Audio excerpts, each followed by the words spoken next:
Isang magandang Sabado po ng umaga sa ating lahat at ako po ay nagpapasalamat sa ating Panginoon at nagising tayong muli sa isang umagang puno ng pag-asa.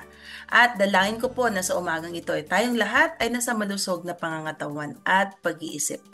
Welcome po sa 11:43 DZMR para sa ating programang Usapang Pangkalusugan. Ang himpilan na ito ay naririnig mula sa Sefton Village, Divisoria, Santiago City. At ako po si Dr. Jennifer Gatiwan C., your program host, at kasama po ng Santiago City Medical Society. Sa loob ng kalahating oras ay pag-usapan natin ang isang kondisyon na may kaugnayan sa hormones na nakakaapekto sa mga kababaihan, lalong-lalo na sa tinatawag na reproductive o childbearing age. Ito po yung sakit o kondisyon na Polycystic Ovarian Syndrome o PCOS for short. Ayon po sa Department of Science and Technology, ang PCOS po ay nakakaapekto sa milyong-milyong kababaihan sa ating bansa. Meron daw around 4.5 milyong Pilipina ang na-diagnose ng may ganitong kondisyon. At sa araw na ito ay makakapanayam natin ang isang OBGYN upang malinawan tayo sa sakit na PCOS sa katauhan po ni Dr. Josephine Lopez Agkawili. Isa po siyang obstetrician gynecologist na mayroon na pong higit na 20 years in practice. Siya po ay fellow of the Philippine Obstetrical and Gynecological Society at naglilingkod sa iba't ibang ospital dito sa Santiago City, Isabela at mga karatig bayan.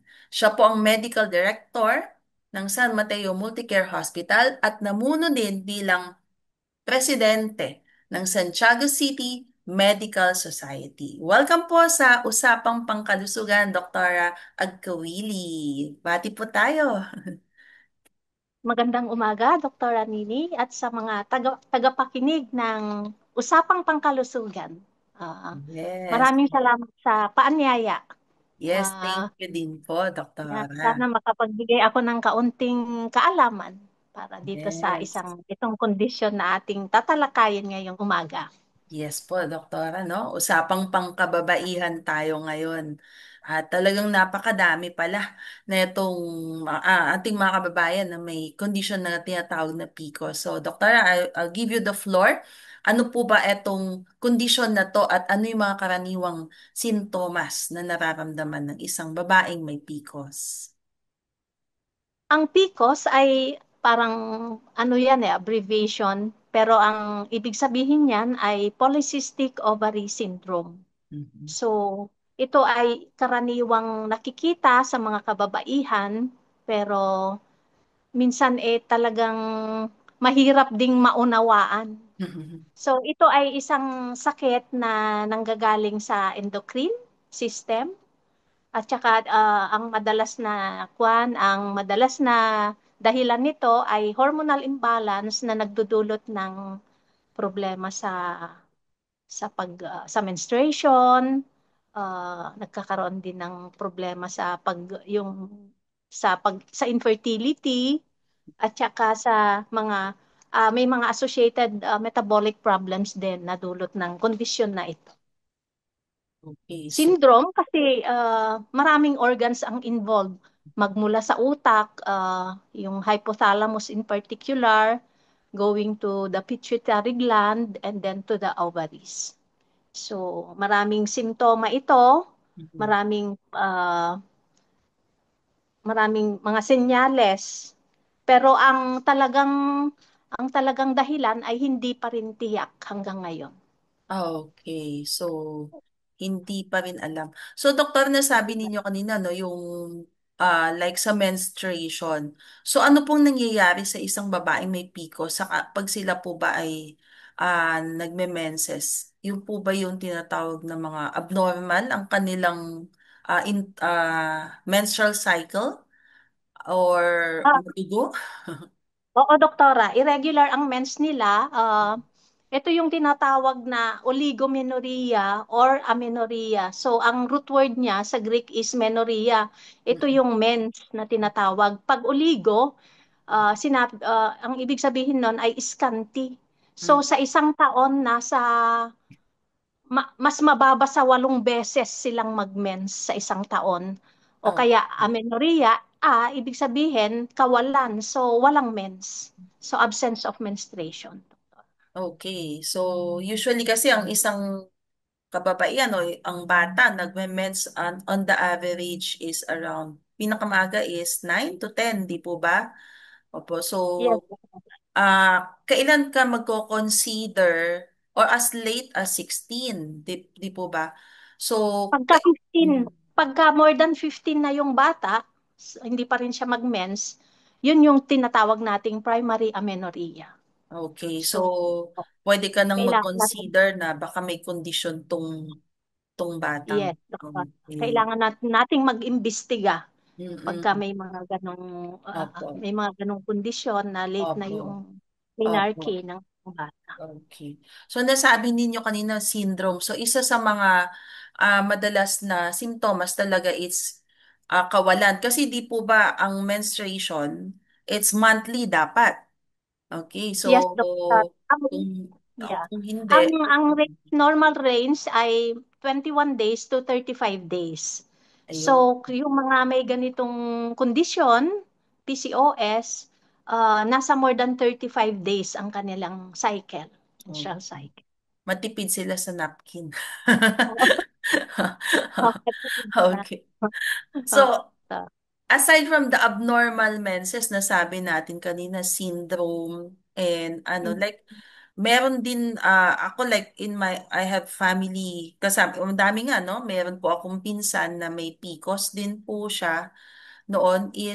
Kasama din po ba yung mga dysmenorrhea kapag ka dinatnan? Yes, doktora. Kasi may mga studies na ngayon na ang PCOS ay associated na rin sa endometriosis. Mm, Yan, mas mataas ang tsansa ng isang babae na magkaroon nun na kung meron siyang polycystic ovarian syndrome.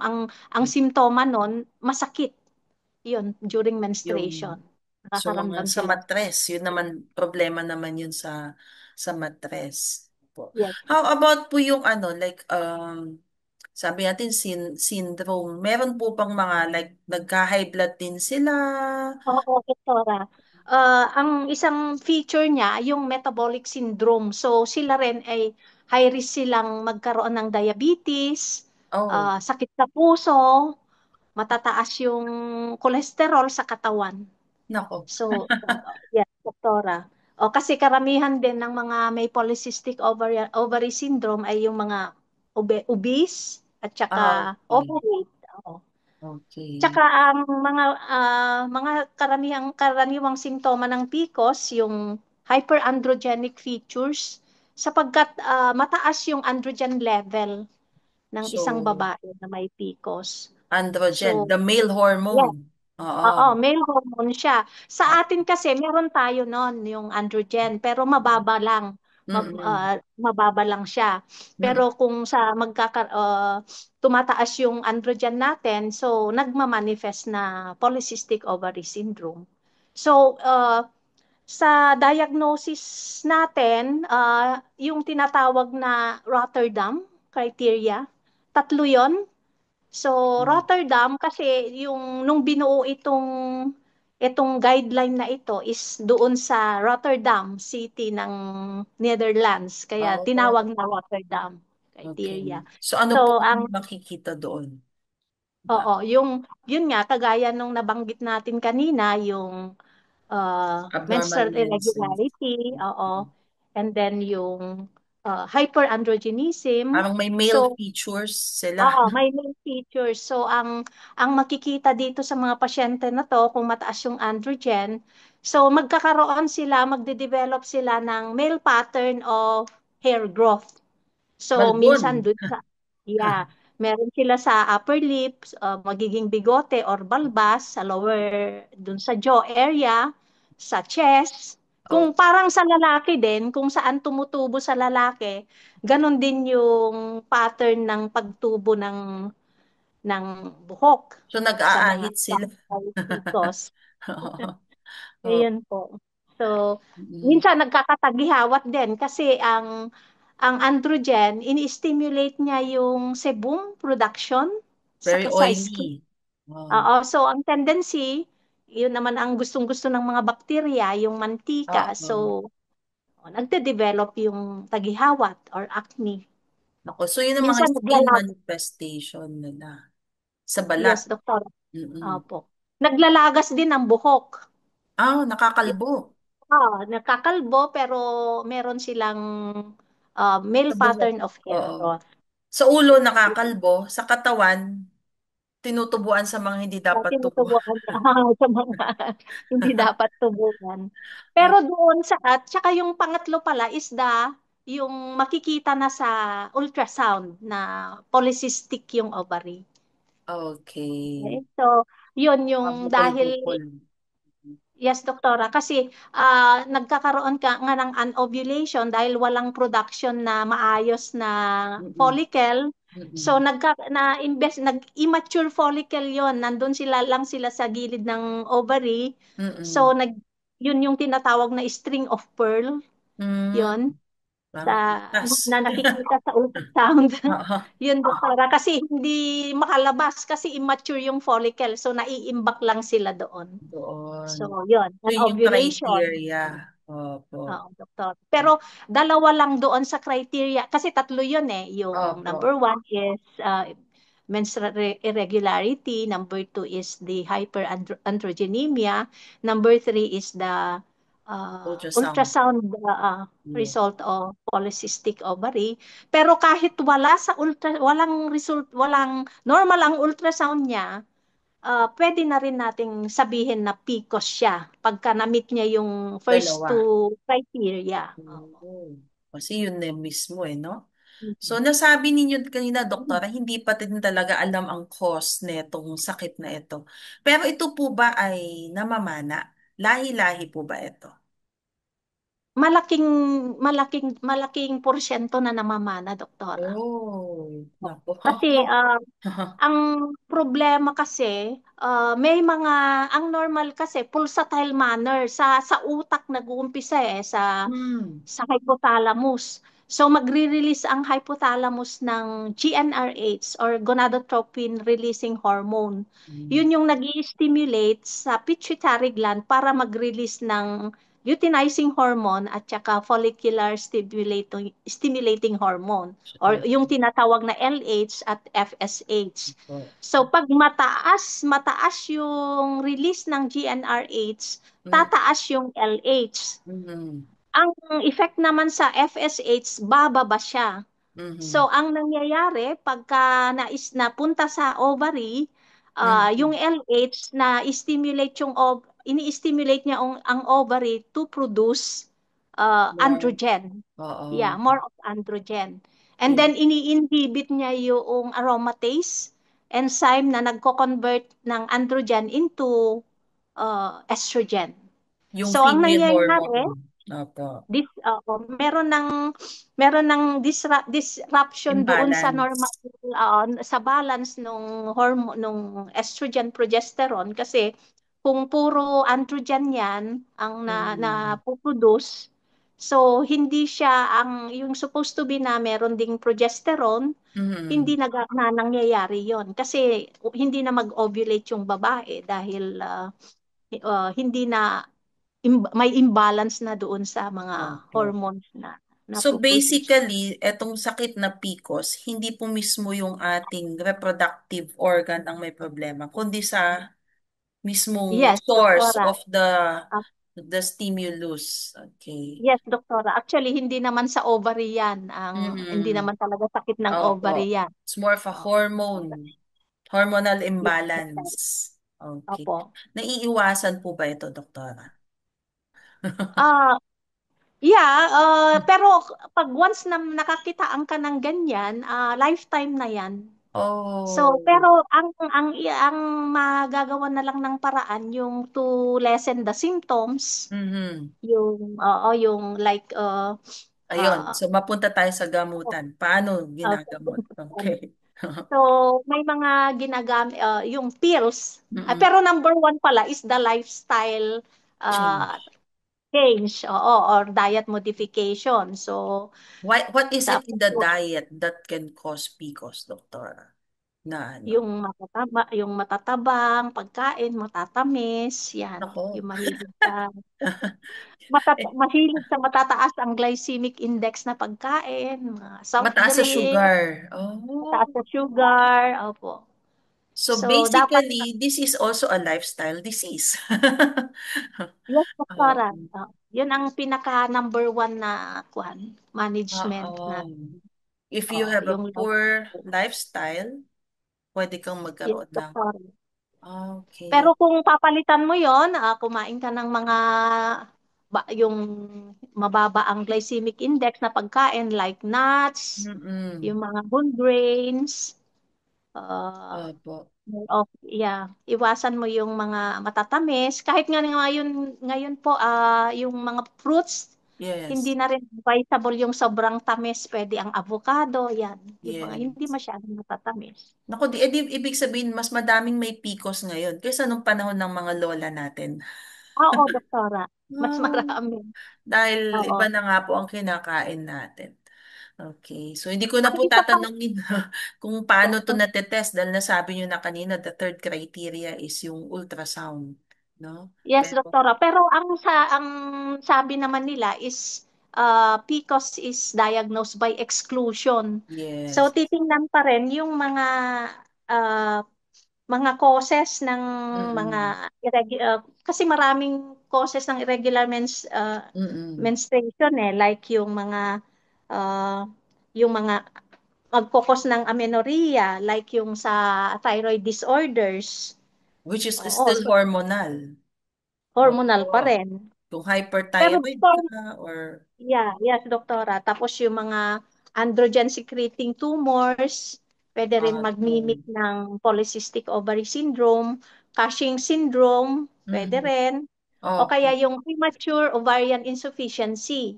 So yun yung maagang nag less than 40, hindi na Menopause magme-mens. na. Okay. Aga. O kaya yung mga hypothalamic amenorrhea like yung dahil sa overexercise, yon. Pwede rin Due pala. to stress. Oo, doktora. Stress. Oh, it's still a Tsaka lifestyle.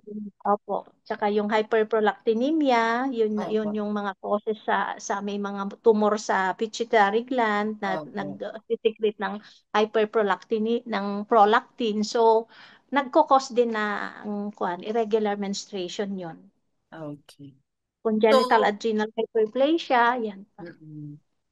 So, Isa pa, doktora, ang usual na, ang isa pang feature na associated, although hindi siya kasama sa criteria, yung insulin resistance. mataas So, ang sugar. uh, minsan iyon yung associated sa namamana sa genetics.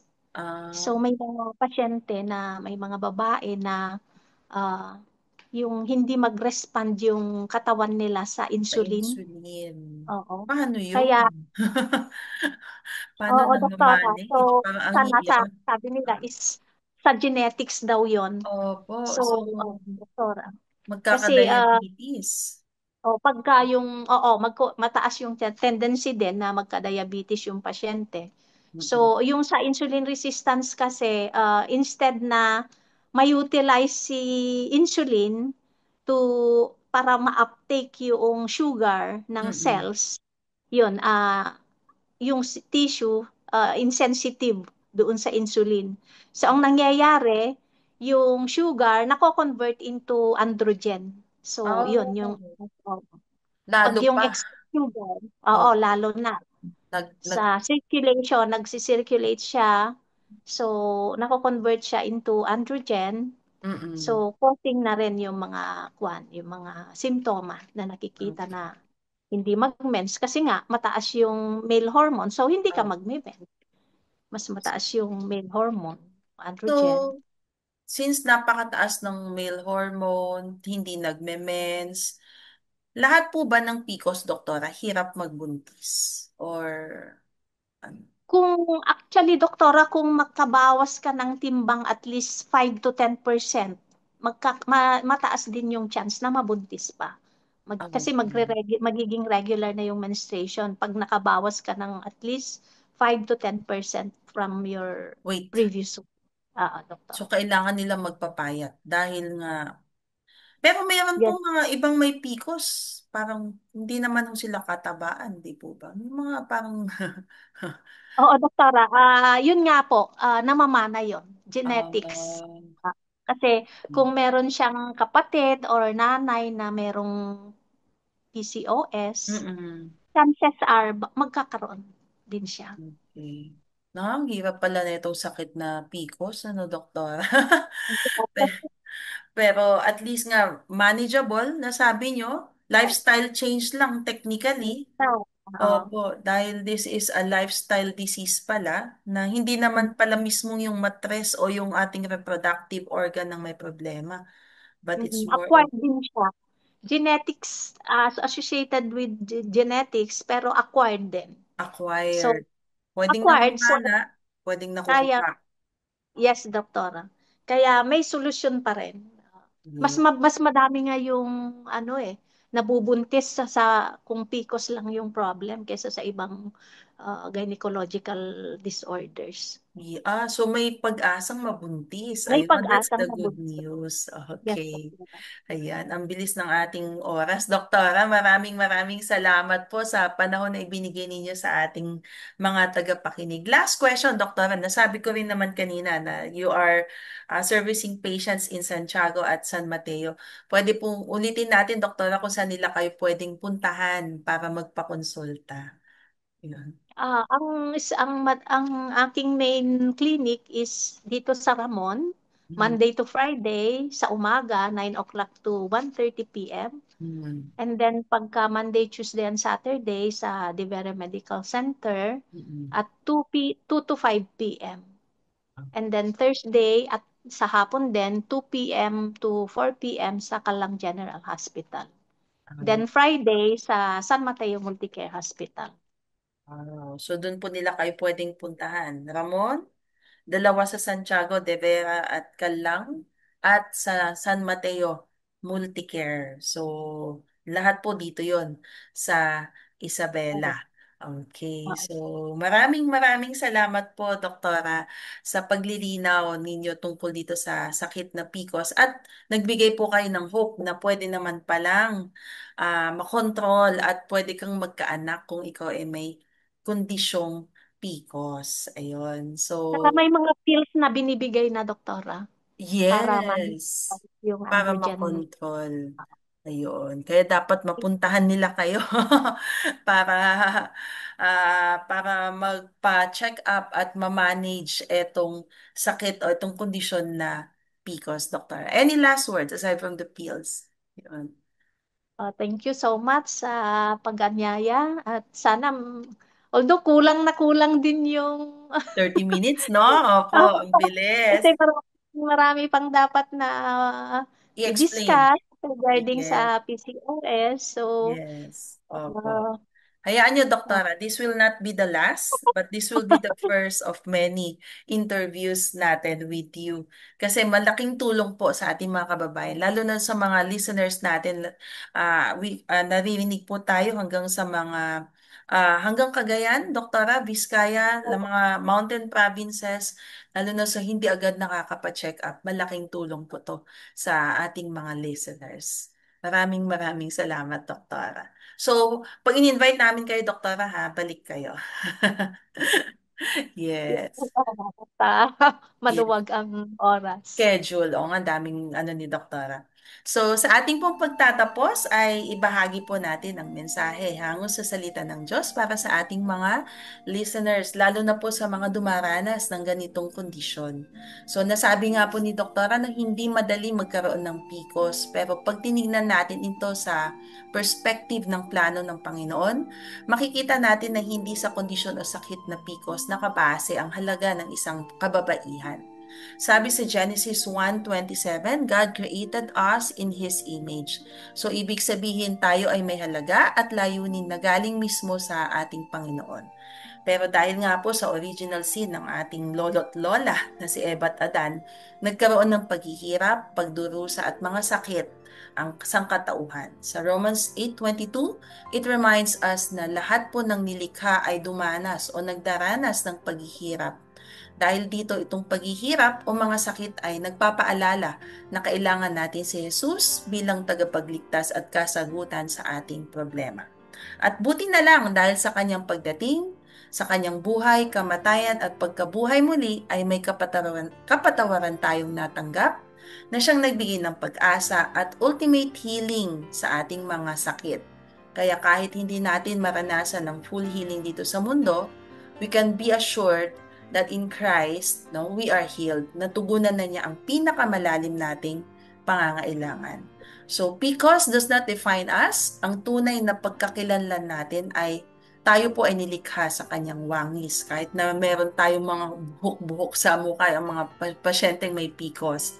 At habang inaalagaan natin ang ating katawan, no, with healthy choices, sabi nga ni Doktora kanina, and seeking consultation, kila doktora, ang mga OBGYN, this will be a way to honor God and to serve others. So kahit may pagsubok, may pag-asa pa din tayo sa araw-araw na tayo ay nabubuhay dahil kasama natin ang Panginoon. So that's it po for today sa ating programang Usapang Pangkalusugan. Nawa po sa sandaling panahon ay may inibigay po tayong linaw at mahalagang impormasyon tungkol sa ating paksa sa araw nito.